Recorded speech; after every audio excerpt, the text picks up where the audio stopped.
የቡርኪና ፋሶ ኢብራሂም ትራኦሬ ለምን በዓለም ዙሪያ ብዙዎችን ቀልብ መግዛት ቻለ? የ37 ዓመቱ ባለ ግርማ ሞገሱ ቡርኪና ፋሶዊ ወታደራዊ መሪ ሻምበል ኢብራሂም ትራኦሬ አገሩን ከምዕራባውያን ኢምፔሪያሊዝም እና የእጅ አዙር ቅኝ አገዛዝ መዳፍ ውስጥ ለማላቀቅ የቆረጠ የፓን አፍሪካ እንስት መሪና ስብዕና በጥበብ ገንብቷል። መልእክቱ በመላው አፍሪካና ከዚያ አልፎ ሲያስተጋባ አድናቂዎቹ እንደ አንድ ጊዜ የአፍሪካ ቼጎቨራ እየተባለ የሚጠራው ቡርኪና ፋሶ የማርክሲስት አብዮተኛ ቶማስ ሳንካራ እና ሌሎች አፍሪካ ጀግኖች ፈለግ ሲከተል እያዩት ነው። የትራኦሬ ተጽዕኖ በጣም ትልቅ ነው። እንደ ኬንያ በምስራቅ አፍሪካ ባሉ ሀገራት ፖለቲከኞችና ደራሲያን እንኳን ሳይቀር ሰውየው እሱ ነው ሲሉ ሰምቻለሁ ሲሉ የኮንትሮል ሪስክስ አማካሪ ድርጅት ከፍተኛ ተመራማሪ ቤዝሪ ኦቼጋሌዊስ ተናግረዋል። ተመራማሪው አክለውም የትራኦሬ መልእክቶች አሁን የምንኖርበት ዘመን ያንጸባርቃሉ። ብዙ አፍሪካውያን ከምዕራቡ ዓለም ጋር ያለውን ግንኙነት በመጠየቅና ለምንድን ነው በዚህ በሀብታም ባለጸጋ አህጉር ውስጥ ድህነት የበዛባት የሚሉ ጥያቄዎች እያነሱ መሆኑን ይናገራሉ። እንደ አውሮፓውያን በ2022 በመፈንቅለ መንግስት ስልጣን ከተቆጣጠሩ በኋላ የትራኦሬ አገዛዝ የቀድሞ የቡርኪና ፋሶ ቅኝ ገዢ ፈረንሳይ ምትክ ከሩሲያ ጋር ጠንካራ ወዳጅነት እንድትመሰረት አድርጓል። ይህም የሩሲያ ፓራሚሊተሪ ብሪጌድ ማሰማራት ጨምሮ የግራ ዘመም ኢኮኖሚ ፖሊሲዎችን ተግባራዊ አድርገዋል። ይህ በመንግስት ባለቤትነት የተያዘ የማዕድን ኩባንያ መቋቋም ያካትታል። የውጭ ኩባንያዎች በአካባቢያቸው ስራዎች ላይ 15% ድርሻ እንዲሰጡት እና ክህሎቶችን ለቡርኪና ፋሶዊ ሰዎች ማስተላለፍ ይጠይቃል።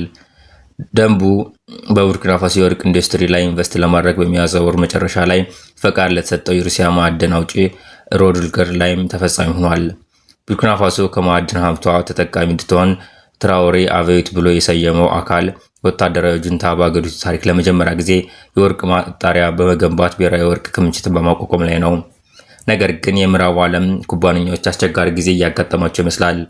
የአውስትራሊያ ዋና መስሪያ ቤት የሆነው ሳራም ሪሶርስ በ2024 መገባደጃ ላይ የአሰሳ ፍቃድ መነሳቱን ተከትሎ በቡርኪና ፋሶ ላይ የግልግል ክስ መስርቶ ነበር። ወታደራዊው ጁንታ መንግስት ከዚህ ቀደም በለንደን በተመዘገበ ኩባንያ ባለቤትነት የተያዙ 2 የወርቅ ማዕድን ማምረቻዎች ወደ መንግስት ባለቤትነት ያዘዋወረ ሲሆን ባለፈው ወር ተጨማሪ በውጭ ሀገር ኩባንያዎች የተያዙ ማዕድን ማምረቻዎችን ለመቆጣጠር ማቀዱን ተናግሯል።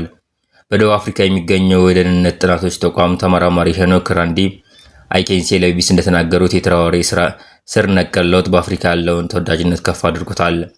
ሚስተር አይኪን እሱ አሁን ተወዳጅ እንኳን ባይሆን በአፍሪካ በጣም ታዋቂ ፕሬዝዳንት ነው ብለዋል።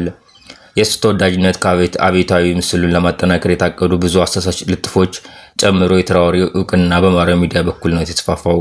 እንደ ኤርኬሊን፣ ሪሃና፣ ጀስቲን ቢበር እና ቢዮንሴ ያሉ ሙዚቃ ኮከቦች በሰው ሰራሽ አስተውሎት የመነጩ ቪዲዮዎች በዘፈን ሲያመዋግሱት ታይተዋል። ምንም ምንም ያደርጉት ነገር የለም። ተመራማሪዋ ኦቼንግ እንደተናገሩት ትራኦሬ እንደ አውሮፓውያን አቆጣጠር በ23 በሩሲያ አፍሪካ መሪዎች ጉባኤ ላይ ንግግር ባደረጉበት ወቅት አፍሪካውያን መሪዎች ኢምፔሪያሊስቶች ገመዱን በሳቡት ቁጥር የሚጨፍሩ አሻንጉሊቶች መምሰል ያቁመው በማለት የአፍሪካውያን ቀልብ ስበዋል። ይህ ንግግር የትራኦሬ የፓን አፍሪካኒዝም ምስል በማስተዋወቅ ረገድ ትልቅ ሚና በተጫወተው የሩሲያ መገናኛ ብዙሃን በሰፊው ተሰራጭቷል። ለንግግራቸው ምስጋና ይግባውና በማህበራዊ ሚዲያ ዘመቻ በመግፋት በጉባኤ ላይ ያቀረበው ተማጽኖ በአፍሪካውያን እና ጥቁር ብሪታንያውያን ዘንድ ጨምሮ በመላው ዓለም ተስፋፍቷል ሲሉ ተመራማሪው ጠቁመዋል።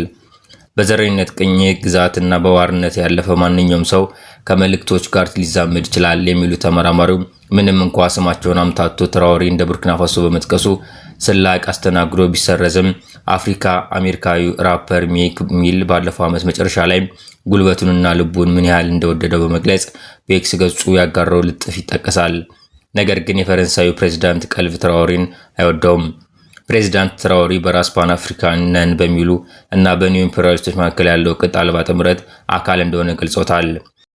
ሻምበል ትራኦሬ ዝናው ቢናኘው ለ10 ዓመታት የዘለቀውና የጎሳ መካፈል እንዲባባስ በአንድ ወቅት ሰላማዊ ወደ ነበረበት እንደ ቤኒን ወዳሉ ጎረቤቶች የተዛመተ ያለውን እስላማዊ አመፅን ለማስቆም የገባውን ቃል አልፈጸመም። የሱ ጁንታ ተቃዋሚዎች፣ ሚዲያዎች እና ሲቪል ማህበረሰብ ቡድኖች ጨምሮ ተቃዋሚዎች አፍኗል። የሕክምና ባለሙያና ባለስልጣኖችን ጨምሮ ተቺዎችን ከጂሃዲስቶች ጋር በሚደረገው ጦርነት ወደ ጦር ግንባር በመላክ እንዲቀጡ አድርጓል። የኢንተርናሽናል ክራይሲስ ግሩፕ አፍሪካ ምክትል ዳይሬክተር ሪናልድ ዲፓኝ ትራኦሬ እንዲህ ያለውን ድጋፍ ያገኘበት ምክንያት በወጣት ህዝብ ባለበት ሀገር ውስጥ ያለው ወጣት ነው ይላሉ።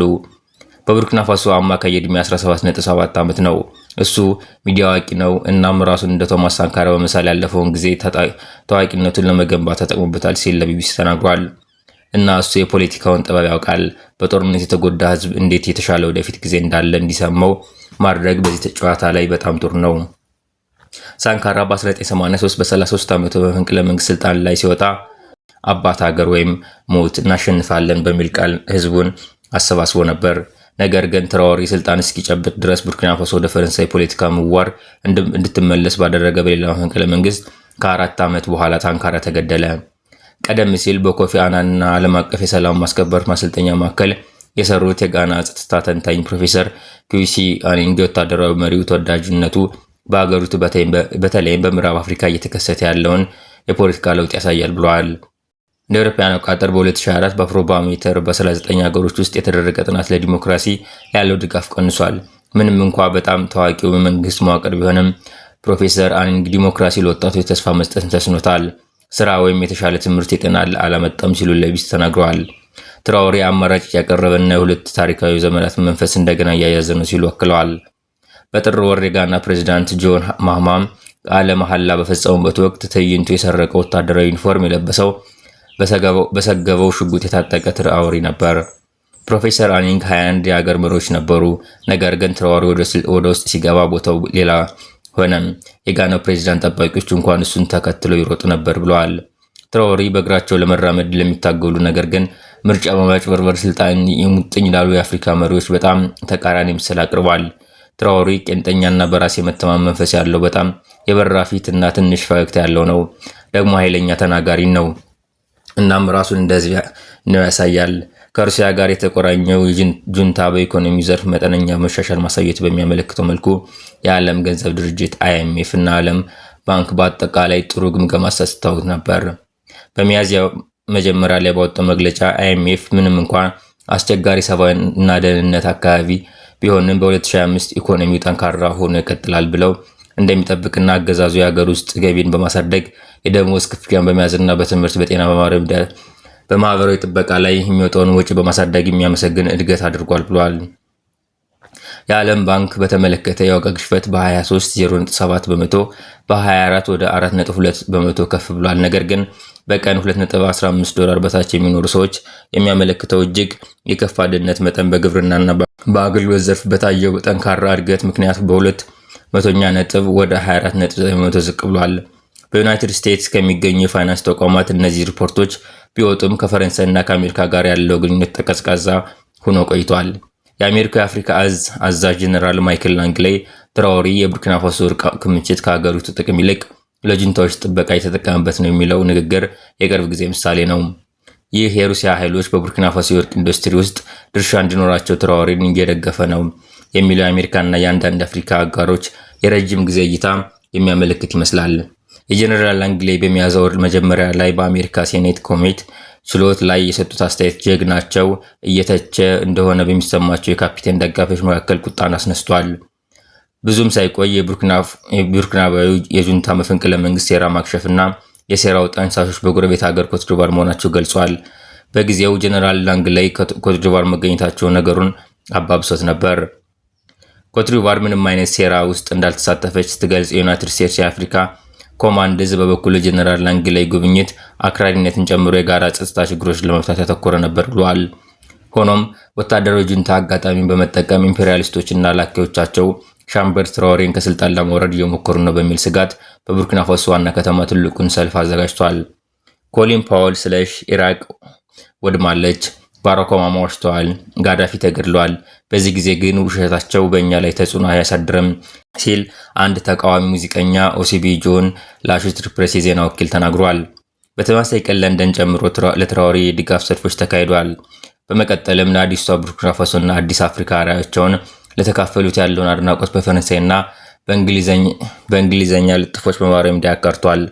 በተጨማሪም በአንድነት ኢምፔሪያሊዝምና እጅ አዙር ቅኝ አገዛዝ እናሸንፋለን፣ የተከበረችና ሉዓላዊት አፍሪካ በማለት ተናግሯል። ለወጣቱ ሻምበል ነገሮች እንዴት ይቋጫሉ ብሎ መናገር ባይቻልም እሱ ከማሊ እና ኒጀር ወታደራዊ መሪዎች ጋር በእርግጠኝነት ምዕራብ አፍሪካን አቀንቅኗል እና ሌሎች ግዛቶችን የፈረንሳይ ወታደሮች ለቀው እንዲወጡ በማዘዝ የእሱን አርአያነት ተከትለዋል። ሶስት ወታደራዊ አገዛዝ ጎረቤቶችም ከአካባቢው የንግድና የጸጥታ ቡድን ኢኮዋስ በመውጣት የራሳቸውን ጥምረት ፈጥረው ወደ ሀገራቸው በሚገቡ ሸቀጦች ላይ 0.5 በመቶ ቀረጥ እንደሚጥሉ በማወጅ የራሳቸውን ጥምረት ፈጥረዋል። ሚስተር ኤክሴን ትራኦሬ ክልሎች ሊማር እንደሚችል ጠቁመው ራውል ጋስ በ32 ዓመቱ በጋና ስልጣን ሲይዝ ትንሹ ኢየሱስ በመባል ይታወቅ ነበር። ነገር ግን ከ19 ዓመት በኋላ የተደበላለቀ ቅርጽ ትቷል። ዘላቂ ዲሞክራሲ ለመፍጠር ቢረዱም ሙስናን ማስቆም አልቻሉም። ለዘላቂ ውርስ ሚስተር አይኪንስ እንዳሉት ትራኦሬ ሰላምን ለማስፈንና ጠንካራ መንግስት ተቋማትን በመገንባት መልካም አስተዳደር ለማምጣት ስልጣን ግላዊ ከማድረግና ተቃዋሚዎችን ከማፈን ይልቅ ትኩረት መስጠት አለበት ብለዋል።